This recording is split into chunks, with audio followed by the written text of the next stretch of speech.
Welcome to another episode of Love and Reality Podcast. I am your host, Ricky Valero. On today's episode, we're diving into Season 3, Episode 8 of The Traitors, or I like to call it the Tom Sandoval episode of all episodes. As always, we are going to break down what happened in each episode, talk about the strategy, traitors, who was eliminated, and potentially who we think the traitors will murder ahead of the next episode. I am joined by my good friend, podcast partner, Mr. Matthew Fox. How are you, sir? I'm doing pretty good. This was definitely the unintentional Tom Sandoval comedy hour. What makes this better, right? And if you're not watching, folks, you need to be. Matthew Fox and I are diving into the world of Vanderpump Rules for the very first time, right? So we're watching from episode 1. So we're unintentionally choreographing here Tom Sandoval from the beginning of his life to the Tom Sandoval to current Tom Sandoval, which has been a historic run for us, I think, in the world of getting to know Tom Sandoval. But for me, I will say this before we dive into the episode. This felt a little lackluster without Boston Rob. I felt like he was bringing, and I get it to a certain extent, right? You know what I mean? Because, they had to get rid of him, but I felt like he was kind of bringing the goods, especially at the round table. What do you think? Yeah, there wasn't a ton of fireworks at the round table, but there were. The real problem is now that they caught Rob, there is no real prevailing theories, which is what ends up clipping our roundtable victim because they had to go back to an old theory. I actually thought, though, early on at the breakfast, Sam, who's been very quiet, reveals himself to be a pretty savvy move, saying, as these potential victims come in one at a time, we're going to grill them about what they saw. But Tom didn't understand the assignment. Just flat did not understand the assignment. And you could just see, like, later when they have all the guys gathered together for strategy, Tom ain't there. Because he's not who they're going to for strategy. Which is funny because coming off of the last episode, Tom took all of the credit basically for Boston Rob. You know what I mean? Which obviously we both agreed was very funny considering it was kind of just a lasting effect, but he did help push it, right? You know what I mean? I'm not gonna say he didn't do anything, but he kept it in people's minds. And that's the problem with what we see in this episode is, as you mentioned, there's a lot of like lingering of, all right, Boston Rob's gone. What's next? What are we doing next? And all right, so folks, Season 3, Episode 8 of The Traitors. We only have 3 episodes remaining. Lots of people left. And I'll be honest, let me open my handy dandy notebook here so we can get it on the screen for those who are watching on the watching the video version over here on the YouTube channel. We have to X out our good buddy here. Boston Rob is gone. Let me draw a little X over his face. Matthew Fox suggested a very strong name last week when it came. This might be one of your older ones. Because it is one of my older ones. Hang on. There you go. Sorry, guys. I was like, many other people have perished since then. Here we go. Here's the right one. Matthew Fox presented a great plan last week for the Traitors. They must have listened to him, even though this was filmed in the past. It doesn't matter. We're going to say that they listened to him. And the murdering here, I did like the dynamic here. I wish they would have given a little bit more time to Chriselle here to kind of showcase like what transpired. Like, oh my God, you're the Traitors type of thing. But it was kind of cut short a little bit. But they ultimately decide to murder Chriselle, which really threw a fumble in the house, right? Well, and I liked the aside we do get from Chriselle where she's like, I was not surprised at all to see Danielle, but I was floored to see Carolyn. She was playing the best game, which is interesting because we've wondered, like, Rob consistently felt like Carolyn had no strategy. I don't think that's exactly correct, but she's often in her own asides talked about trying to play her own kind of game. That was kind of fascinating insight. And then, almost immediately after what we had seen, where she's the one that almost gets tripped up at the breakfast because unfortunately Tom's too dull to realize what's happening. Yeah. So, okay. So obviously, if you were one of the individuals that were going to be eliminated from the thing, they were going to do a thing where anybody that came in the door, they were going to have to share their version of the story of what Alan was wearing. of what Alan was wearing, so that each person that came in, if they didn't know, then it's kind of like, oh, well, maybe you didn't see because you're possibly a traitor. As they're talking about it, they put everybody on the spot. Caroline comes in. She comes in. They start to ask her, hey, what happened in the chapel? And she goes,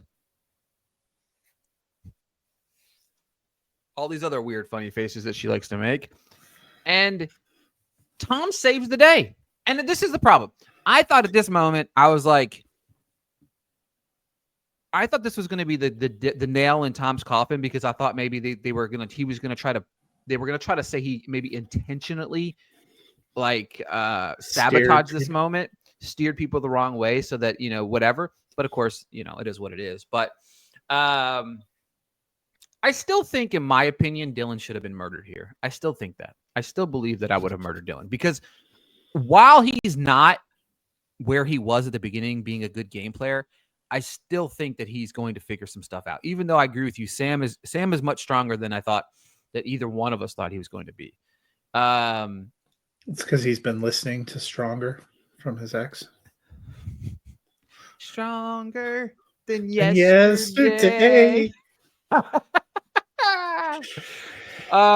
We see Tom talking to the big deer outside. Look, I'm sorry, but I love Tom. Tom brings, but listen. Did you know he's the only one with musical talent apparently left in the house? He is, but can we talk about for a minute that we heard from Tom's mouth specifically say to Danielle, he brought up Caroline. Why is Tom becoming a good player? Did he not? Look, that was the name that he brought. Now, look, he might have brought up some other people's names. Who cares? I'm talking about the simple fact that this man brought up her name. Tom's onto something here, man. Like, maybe Tom's not as dumb as we think he is. You know what I mean? He might make stupid decisions, but maybe he's not as dumb as we think he is. He and Carolyn are having the all face making Olympics. They really are. I mean, you can make a montage of a video of just that. Sam at the round table, or at the breakfast table, 5 steps forward, 50 steps backward by bringing the coffin situation back up again.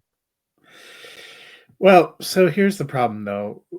With Rob gone, they really didn't have any theories of other people unless they want to go back on Brittany. But Dylan, who seemed to be the most invested in that theory, I don't know if he's gun shy now or not trusting his instincts, seems to have just fallen off that. So they really don't have any theories.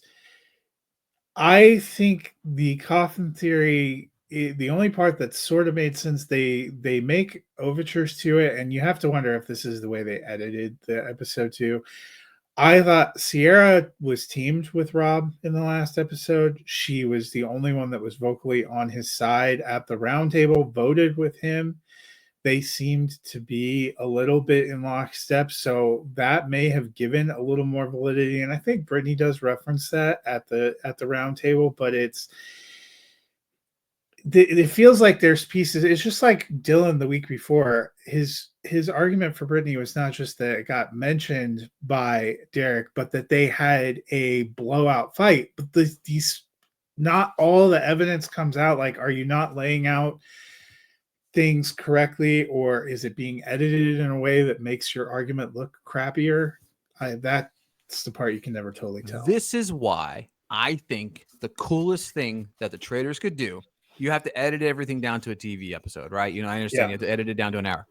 On YouTube, you should release the entire roundtable. I think that would be cool. Like a post thing, maybe the day after, you release the entire roundtable where we watch the entire thing. Like you could do a Big Brother scenario, but you just upload it to YouTube, or it could be upload it to Peacock, a little special dealio. I think this would be such a great thing for them to do so that we can watch the entire roundtable to its fruition. Because I'm pretty positive some of the roundtables can last between 30 minutes to an hour from what I've gathered in listening to interviews. And I'll kind of confirm that from some people that I know are on the show. But to me, I think that would be such a cool dynamic. All right. As Matthew Fox alluded to, Tom Sandoval is the most musically inclined person to be on the show. According to Tom Sandoval. According to Tom Sandoval. Teamwork and communication is the name of the game. They're going to split up into two teams.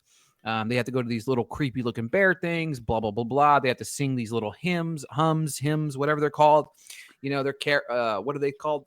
Matt? Nursery rhymes. Nursery rhymes. There we go. That's the word I'm looking for. And they kind of have to listen to the bear, hum them, and then hum them back to the team back at the fold, at the castle, and they have to figure it out. And then they have to hum it into a speaker thing that will help them figure out what the correct answer is. The team that are heading out is our musical champion, Tom Sandoval, Sierra, Bob, Brittany, Danielle, Sam, Dylan, Dolores, Gabby, Caroline are the team inside the house.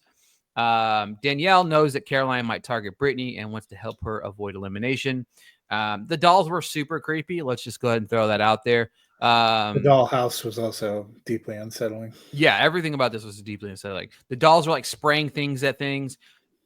Again, when we go down in 2025 history of if we're going to have like a top 10 moment in reality TV history, Tom humming, singing, or whatever you want to say to each one of these dolls was hilarious, because at first you're like watching him and you're like, this guy's an idiot. But then he ultimately figures out how to hum these things and gets it back to these people, and they figure it out and win $20,000 because of Tom. Also, props to him. Alan correctly points out, like, there's one shield available, there's 5 people, and you're supposed to be doing this challenge. Tom was the only one that consistently all the way through. I mean, he said, yeah, would I like to have a shield? Sure, but we're supposed to be listening to these dolls, finding the one that he was the only one that was actually participating in the mission for most of the,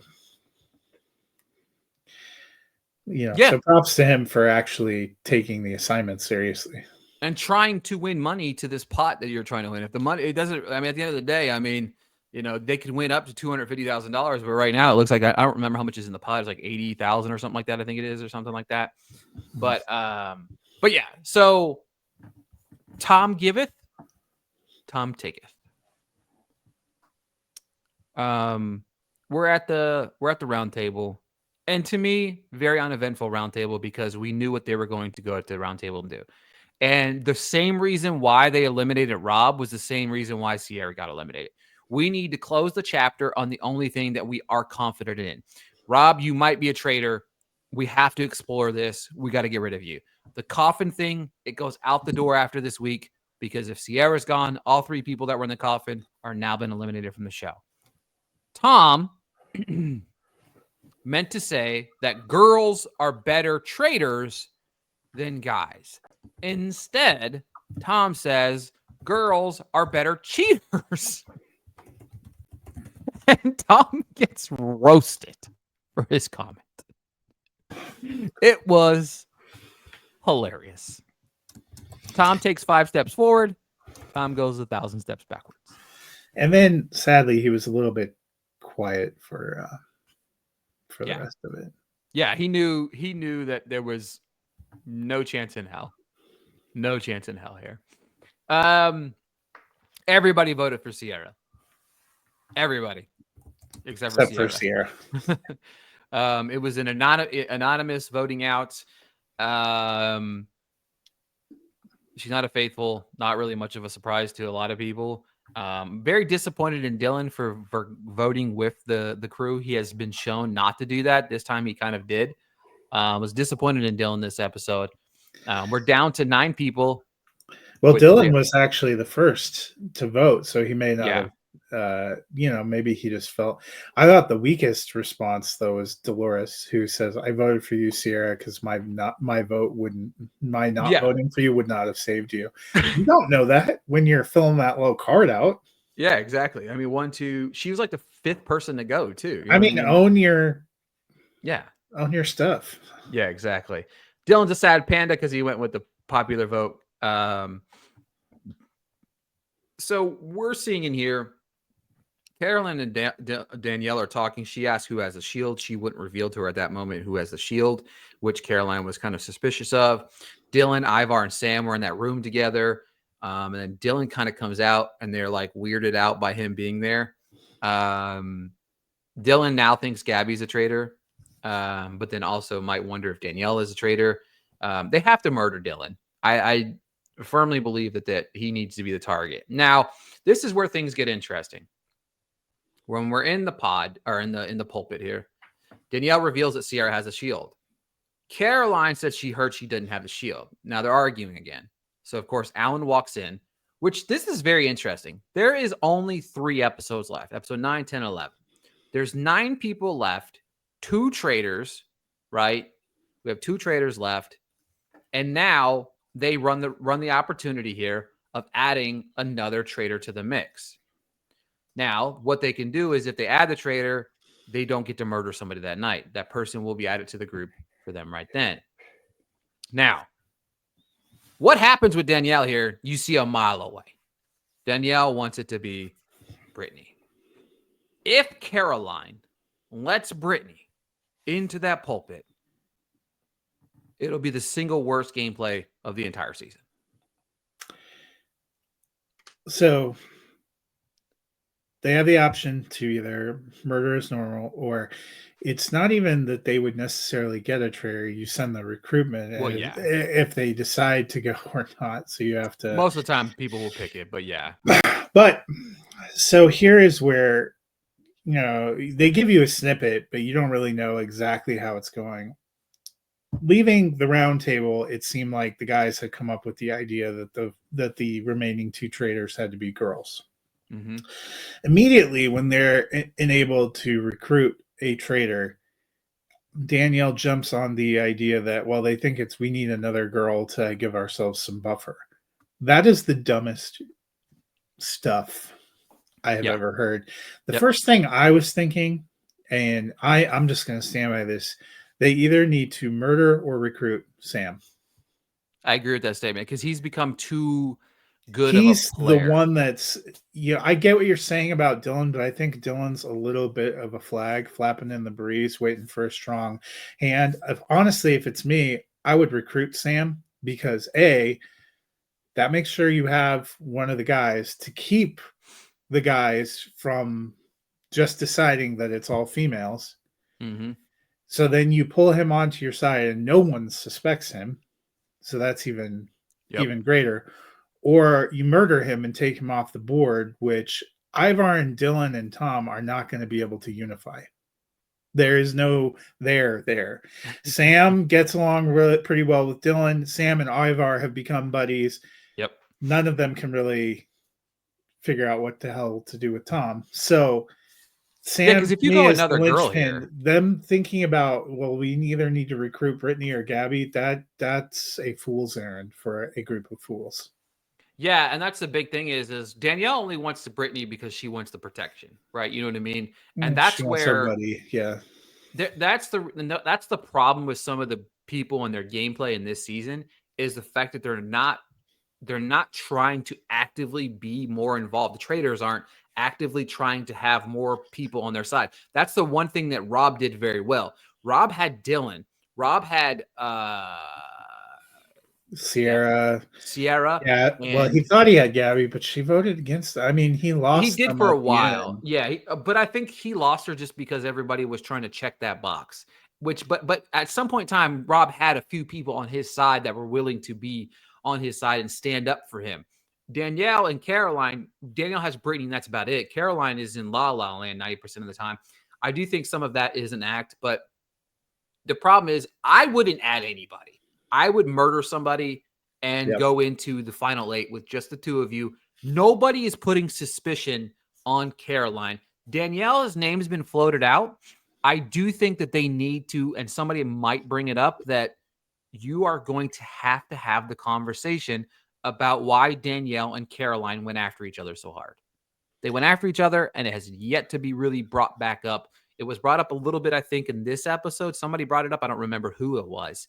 Yeah. But I think I agree with you. Either you murder Sam, you're dwindling down the numbers of the guys, and you really tear apart the only person that has friendships with the other guy. Sam gets along very well, as you said. Him and Ivar are buddies, and Dylan and Sam kind of they talk, right? You know what I mean? They're not as close as him and Ivar, but to me, Sam has had influence. Even if he was wrong on the Sierra in front, it didn't matter. It closed the chapter. Yeah. And they're not looking at you guys, really. So I don't know. And I feel like every week we get a preview of an episode, and it's just them trying to build up the potential Caroline Danielle battle that has yet to really happen yet. Yeah. Yeah, that's why for me, either you're recruiting Sam or you're murdering him, because and I would not have considered recruiting another girl. There's only 5 girls left. If they already think it's all girls, you're gonna have 60%. Give them a 60% chance. It makes literally no sense at all. So it'll be interesting to see what they do next week. We only have 3 episodes left. I'll be intrigued to see kind of what unfolds. The reunion should be definitely interesting because I feel like some of these early eliminations are going to be a little bit dramatic. But yeah, outside of that, we are down to our final 9. We got 5 ladies and 4 men left. It's funny to see who is left of the guys, but I'm just rooting for Tom to win it all. But yeah, and I think there's a chance. I think he has a chance to win this because I don't think they're going to murder him. He's too stupid. I think they're going to murder him, but if they take out Sam, I think the women band together, I think Tom will get banished. Nah, nobody thinks he's a traitor, though. He's too stupid to be a traitor. I love Tom. I'm not going to say anything stupid about Tom. Tom is my favorite right now in this, and he single-handedly carried this episode. And he carried the last episode at the round table. So even with his stupid comment, you know what I mean? Team Tom Sandoval here. But all right, folks, we will be back next week breaking down episode 9 of The Traitors and what decision does Caroline and Danielle make. Let us know what you think in the comment. Maybe next week we'll have another Britney Spears pun for you guys for us to break out in song. That'd be fantastic. But thank you guys so much for tuning in to another episode of the Love and Reality Podcast. We'll talk to you guys